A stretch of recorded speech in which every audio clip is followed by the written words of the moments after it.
Hey, Krim, you won't believe it. The guy who was supposed to meet me never showed up. Whole job was a dud. Hey, look, I'm just gonna try to get some Chinese and forget about the whole thing. You want anything? Dude? Krim, Chinese, you in?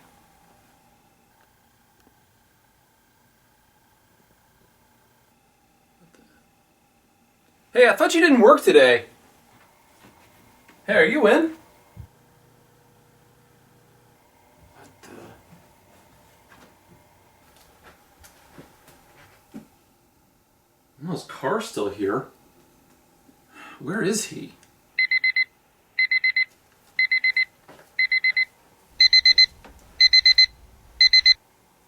Time to film. Oh God, his show! Oh, crap. Movie list. Come on. Okay. Tintin, Percy Jackson, Sea of Monsters.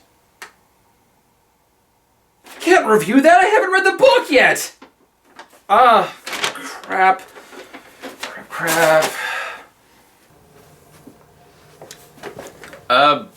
Hi everyone, and welcome to The Game Was Better?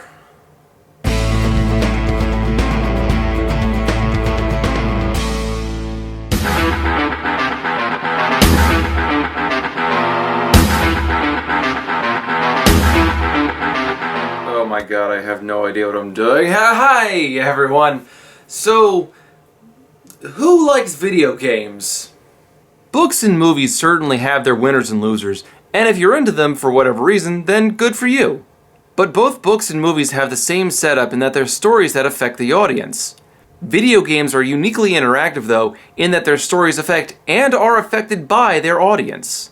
With books or movies, you mostly just sit on the sidelines while the story unfolds around you. With video games, you directly affect the story. You choose what path to follow. You live. You die. You kill your enemies, either with a point-blank shotgun blast or with a nuclear bomb. Grab life by the balls and take charge. Burn, you freaks! Burn!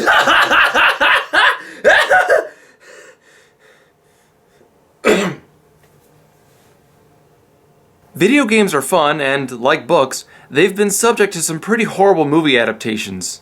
This list starts with the famous Mario Bros. Adaptation, which was viewed as an abject failure and paved the way for many other failed video game movie adaptations. Double Dragons, Street Fighter, Mortal Kombat, the Resident Evil series, and every single thing that Uwe Boll touches. But I've decided to take on something a little more my style. Doom. Doom is one of the classics, having first come out in 1993 and, if you include DLC and spin-offs, has more than a dozen games in its lineup. All the games pretty much tell the same story. You play a lone space marine, often called Doom Guy, who battles demons and zombies all the way to a literal hell. Doom was seen as incredibly gory when it first came out and became a poster child for video game violence. And with the recent announcement of Doom 4 finally on the horizon, Doom became the obvious choice to review. The original Doom was also recently inducted into the Video Game Hall of Fame for inspiring many other first-person shooter titles like Call of Duty and Halo, and for its contributions to gaming culture at large. However, when Universal said they were going to make a movie out of this, did anyone expect anything but disaster? Released in 2005 and starring The Rock himself, the Doom movie was, shall we say, doomed from the start. Hey, how come whenever Crimson makes a bad pun, he gets a crowd to boo for him? Is there a button around here or something? The story follows a Marine squad instead of a lone badass as they investigate an attack on a research base on Mars. The movie was very loosely based on the events in Doom 3, so I'll be using that as a baseline to compare more than the other two main games. Prior to production, the producers acknowledged that video game movie adaptations usually sucked, but promised to do this movie justice. Did they follow through on their promise? Hell no, but we're reviewing it anyway. This is Doom.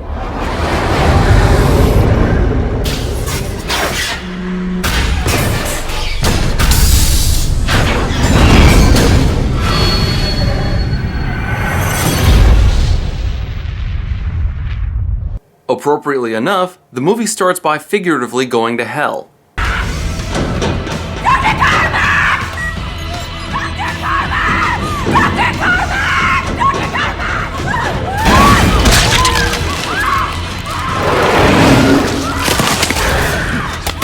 Yikes, that's just gruesome.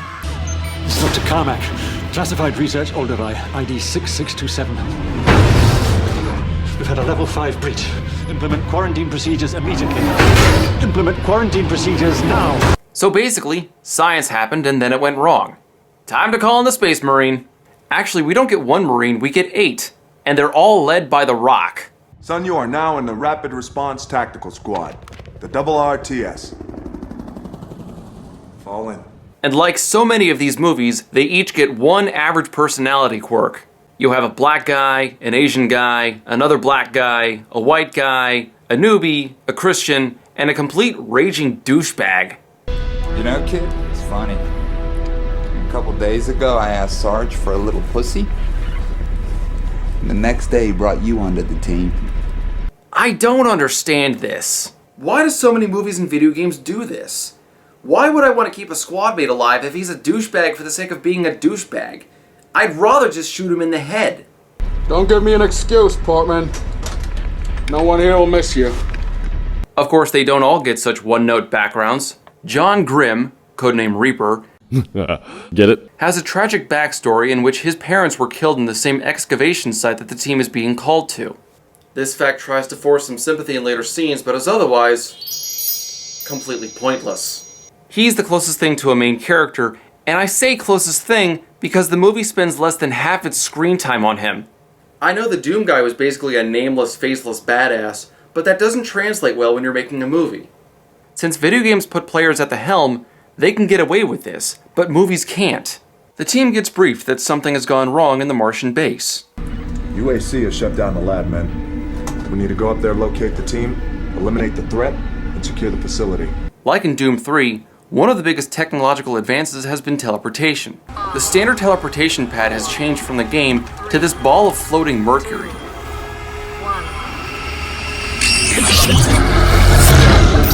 It still works, I mean, the important part is that they're teleporting to Mars, but it does have a nasty side effect of forcing them to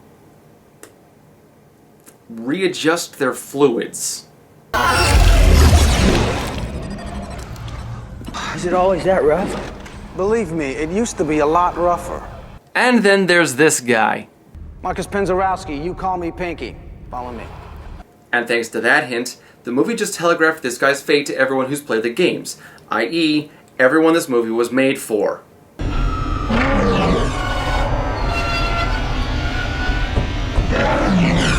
The team meets the remaining civilians as they enter the Martian base. Ladies, we're under a level 5 quarantine, so I am just gonna have to strip search you girls.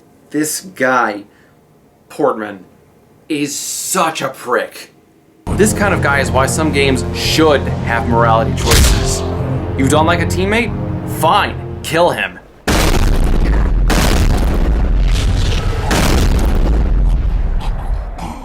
Vegeta! That was not very Paragon. Renegade for life. In fact, why did they write Portman like this? I always hate it in games when you're paired with some psychopath or a jerk-off, but you can't just outright murder him. If the guy's useless or being a pain in the ass, then why should we put up with him for several hours of gameplay? Do they write characters like this so we won't feel bad when he dies? That's what bad guys are for! I'm not saying he has to be a perfect little angel, but he's so obnoxious that you're just cheering for him to get killed. He fits more of an antagonist role instead of a hero's role. We're under a level 5 quarantine, so I am just gonna have to strip. Oh, screw this, dickweed. Shoot him. Stab him. Have him drawn and quartered. Cut his hands off, then throw him in the middle of Raccoon City covered in steak sauce. He just... Ugh! Pisses me off! But, despite this obvious writing mistake, there is one semi-clever thing this movie does. This is Sam. Sarge, this operation's a code red. We really don't have room for passengers. Excuse me, but I have orders to retrieve data from 3 servers: anthropology, forensic archaeology, and genetics.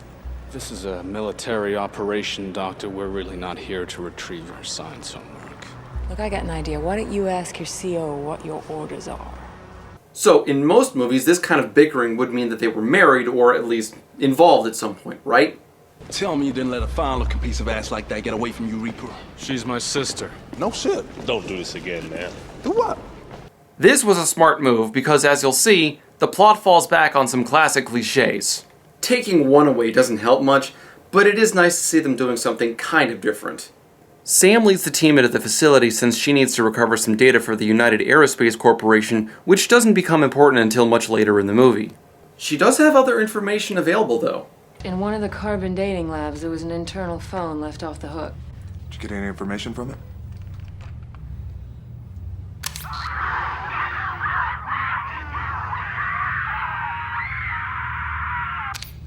Open the door. Does that guy just carry around a recorder of people screaming? How often do you have to use that?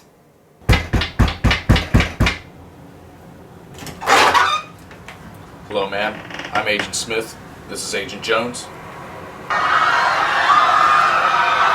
Really, Jones? As is so often the case in these movies, the team splits up. And admittedly, some of the scenes we get would not look out of place in Doom 3, with plenty of weird experiments and bright screens. However, we also see the kinds of weapons that the games are famous for, including the Bioforce gun version 3.14. Or as it's better known, the big... well... big fucking gun. But sadly, now's not the time to use that. But then we get this scene. Sam and Reaper make it to one of the labs, where Sam reveals one of the biggest discoveries from Mars. And consequently, one of the biggest reasons why this movie sucks. You found human remains. Humanoid. Lucy and her child were our first major find. We're bringing out more every day. This is Lucy's chromosome profile. Notice anything? She's got 24 pairs of chromosomes. Humans only have 23. Sam reveals that the ancient Martians eventually became advanced enough to conquer disease and made major medical breakthroughs like regeneration. The extra pair makes her super strong, super fit, super intelligent. Her cells divide 50 times faster, meaning she heals almost instantly. This is the intro to the movie's biggest flaw, but I'm going to hold off on taking it apart for later in the episode because it gets so much worse. I mean, that's the kind of thing Crimson would do, right? Sam and Reaper get interrupted by the radio comms when the other team starts pursuing someone through the halls. When they finally corner him, they see that it's actually Dr. Cormack, the guy who sent out the distress signal in the first place.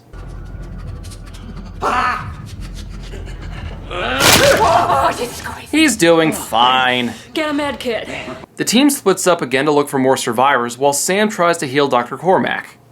It's messed up, huh?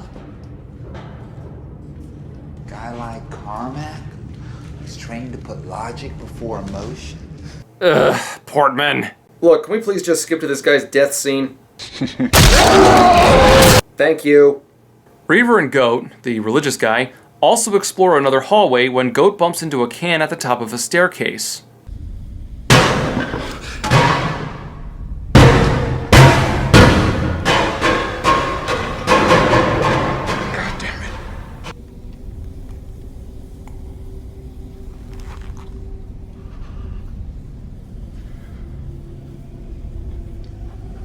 Buddy, you can't solve life's problems by cutting yourself. Please, just go see a therapist. I took his name in vain.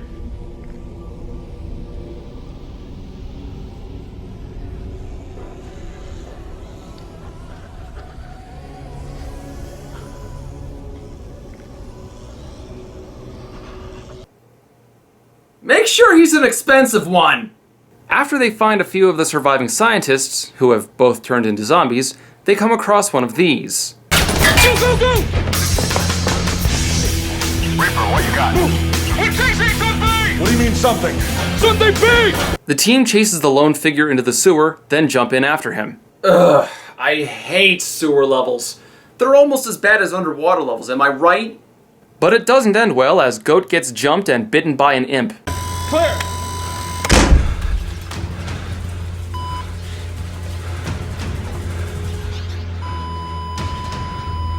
And Goat is the first of the Marines to die. Just not the one we wanted. Portman, shut up. I swear I'm gonna make that my ringtone. Portman, shut up. Due to what they're dealing with, Sarge orders all personnel out of the facility to wait out the quarantine back on Earth. And the Marines split up once more. You can make a drinking game out of how many times they do that. But the problem with monster hunts is that they involve monsters. It's secure. Console indicates nothing's come in or out for 26 hours.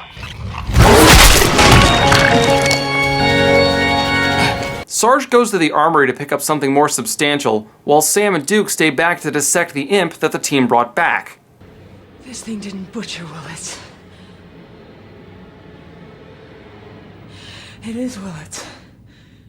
What? But while they're making that discovery, Goat comes back as a semi-sentient zombie.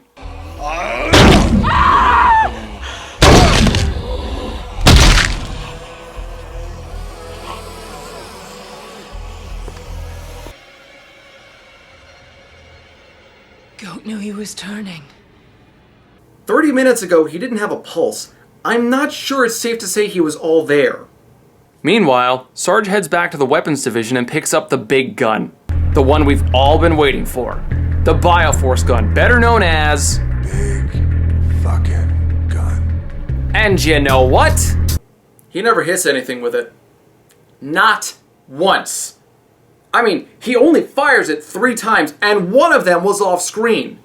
This is a missed opportunity akin to someone handing you a lottery ticket worth $500 million that has already been declared a winner and just needs to be turned in, only for you to tear it in half and eat it. Just a complete waste. Back with the team, we see that Portman finally gets killed off. And the Hell Knight comes back and kills Destroyer, who, to be fair, puts up a hell of a fight.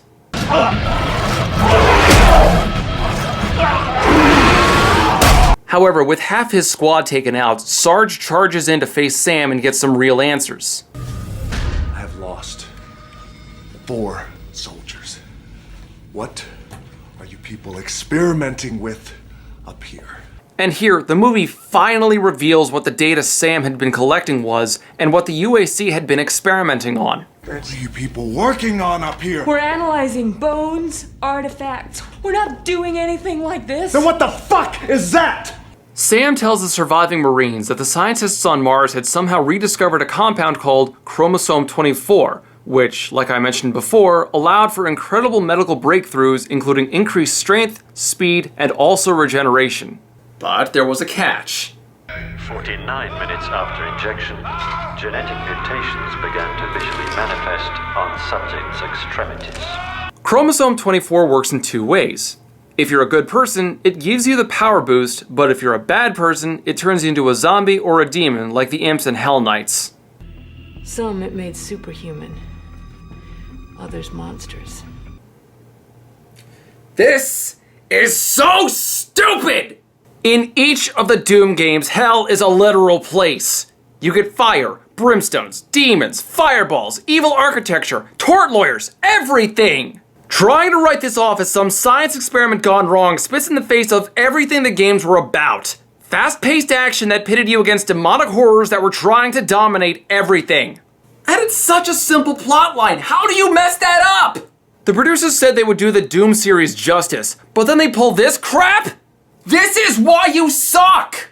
Aside from the obvious betrayal of the source material, you have to spend more time explaining what Chromosome 24 was, how it worked, and how it affects good people versus bad people instead of just saying, hell is real and its denizens are trying to kill us!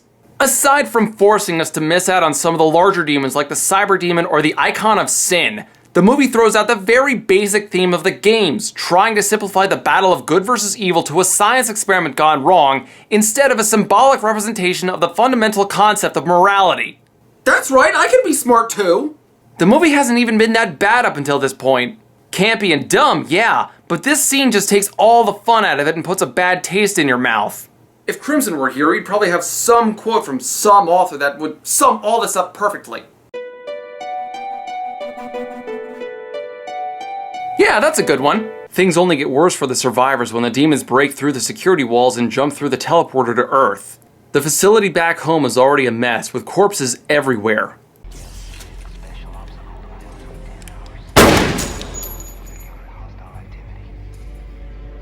Gotta give credit where credit is due. They're using some pretty smart zombie fighting techniques by shooting corpses in the head like that.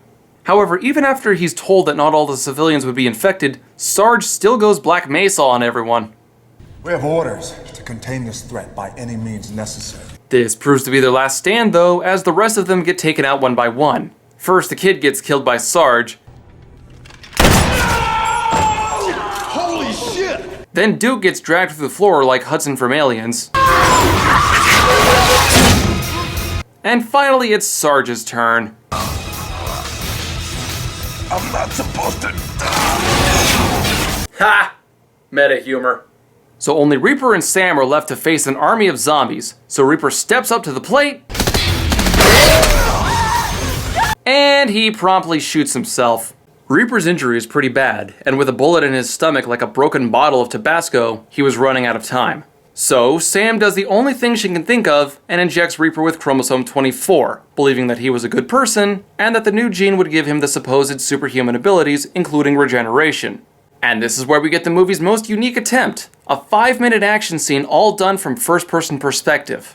And it kinda sucks.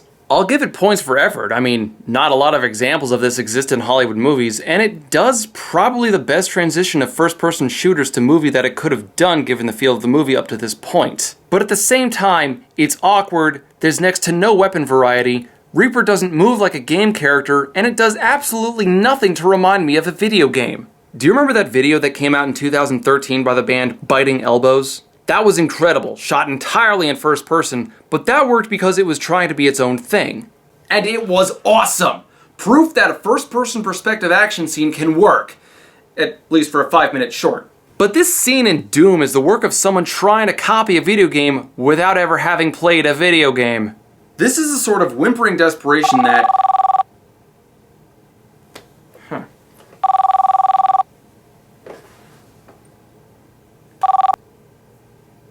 Hello?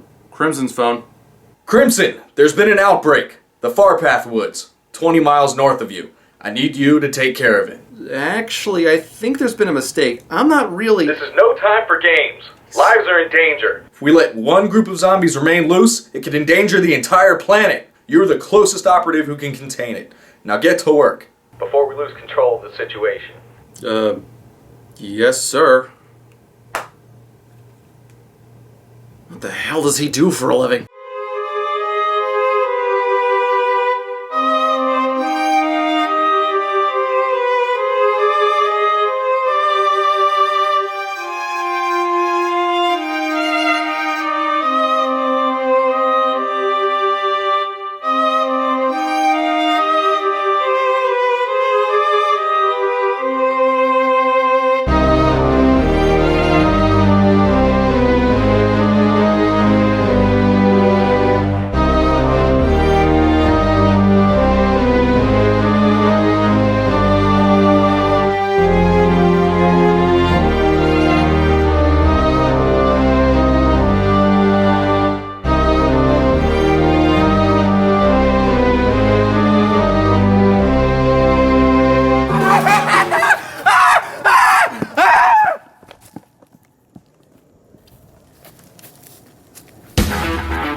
Where was I?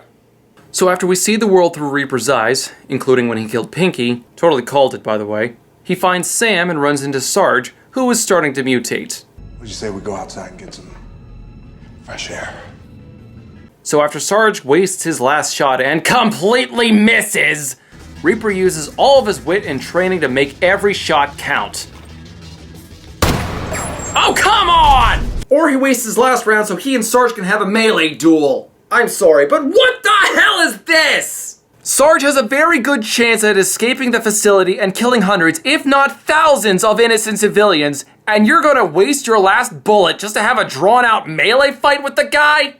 Semper Fi, motherfucker. That just means Marines are loyal, not stupid!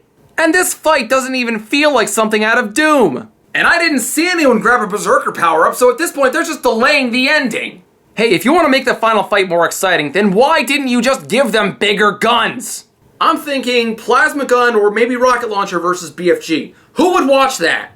So of course, Reaper wins the fight when he knocks Sarge into the teleporter, followed by a grenade.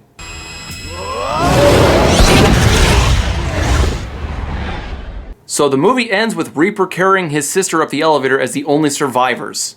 Not only is this movie not as much fun as the games, it's nearly as painful as Betruger's taunting. Making progress, Marine? Your journey is futile. You will die, and your soul will be mine. Shut up! I guess this is where I sum everything up. I enjoyed the Doom series, the third being my favorite, which makes this movie all the more confusing. There's almost no real plot in the game. You arrive on Mars, an evil scientist makes a deal with the devil, and you stop him. That's it. Keep in mind that this evil scientist inadvertently ends up helping you more than hurting you by sending demons in to bash down locked doors while trying to kill you, but it's loud, violent, and dumb.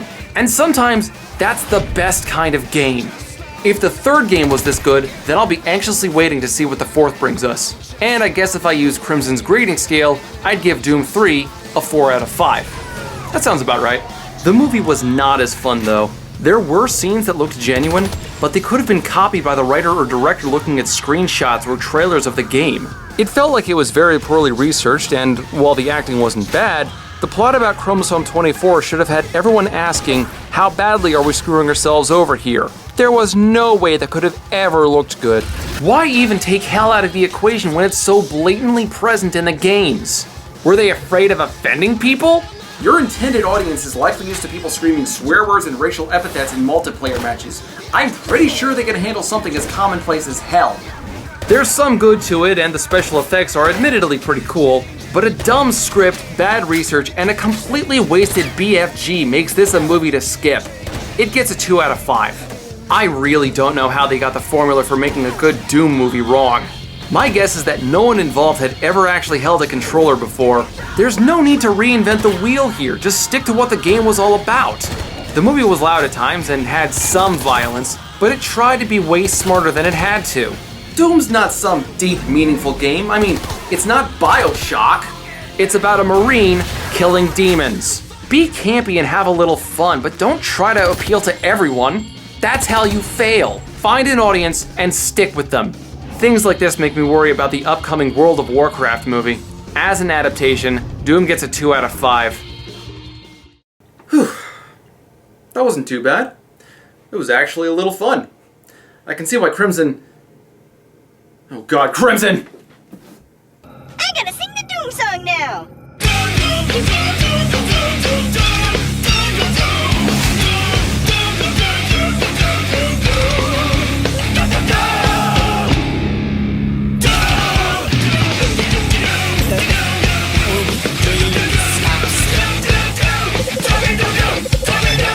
Proximity warning. Planet ahead.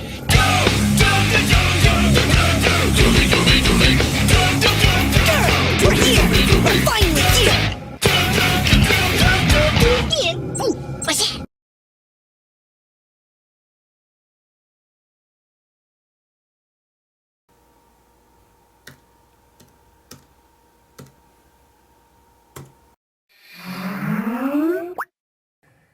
God's above, Prim. Do you even know what time it is? Hi, GC. What? NPC? Where's Crimson? Why are you calling me? Well, I don't know. I got back from a week-long trip and he wasn't here.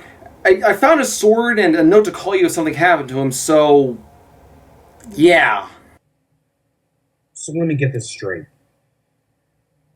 You've been gone for a week, and he did something. I'm going to guess that he set a trap for Rain, didn't he? Maybe. I'm gonna kill him. I tell him to lay low. What's he do? He fucking sets a trap. Sure, let's ignore the guy who sits there and knows what the hell he's talking about. Let's ignore the guy who's a member of a council. And no, let's ignore the guy who's trying to keep that council off his ass. Wait, council? A high-powered council of mages, each dedicated to a particular form of magic. And I really shouldn't be telling you this, but hey, I've already broken enough rules by just giving Crimson Rogue those damn rings. So it doesn't really matter. But that sounds like exactly what we need. Why don't we call them? Because I know Crim, and that's the last thing he would want. Oh sure, I could ask for help and we could send in a squadron to save him. But the council would immediately take over his life. Crimson would be inducted into mandatory mage schooling, where he would be forced to study every single branch of magic, and have his every move watched, and have his every breath regulated. Well, that doesn't sound too bad. For 5 years at least. He wouldn't be able to read his books, leave the school grounds, or work on a show. And I know Crimson is too stubborn to sit through something like that. Plus, if he didn't pass his final ordeal, the council would execute him. So, you think he couldn't make it? Oh, I'm sure he could make it quite easily. But he's a stubborn idiot. He can't stand having people tell him what to do or to work with some kind of demanding structure in his life. That's why he doesn't release his episodes on a set schedule. But that's better than the alternative. Rain will kill him if we don't do anything. No, he won't. How can you possibly know that? Because of the rings. Rain was created when Crimson, the genius that he is, slipped the rings on. That linked the two of them in a weird way. But the link only goes one way between them. If Rain kills Crimson, Rain dies. And if Crimson kills Rain? If Crim can find a way to hurt Rain, and he somehow manages to pull it out his ass and kill him, then Rain goes poof, and Crimson gets to live another day. But first, we need to find him. Grab something that belongs to Crimson. I'll explain what to do as we go. Alright. Hey, Crimson's gonna be alright, right? Not if you keep stalling like that. Get to work. This ritual's gonna take us a while.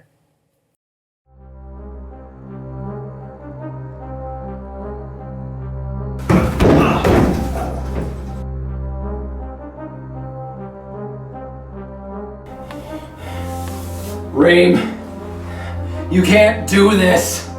I told you not to do it. You could have gone on living your life as long as you stuck to bad movies, but you just had to push it. And now, you're gonna be stuck like this. What are you gonna do? Something I should have done a long time ago. You're delaying the plan, but I'm going to finish it. One way or another.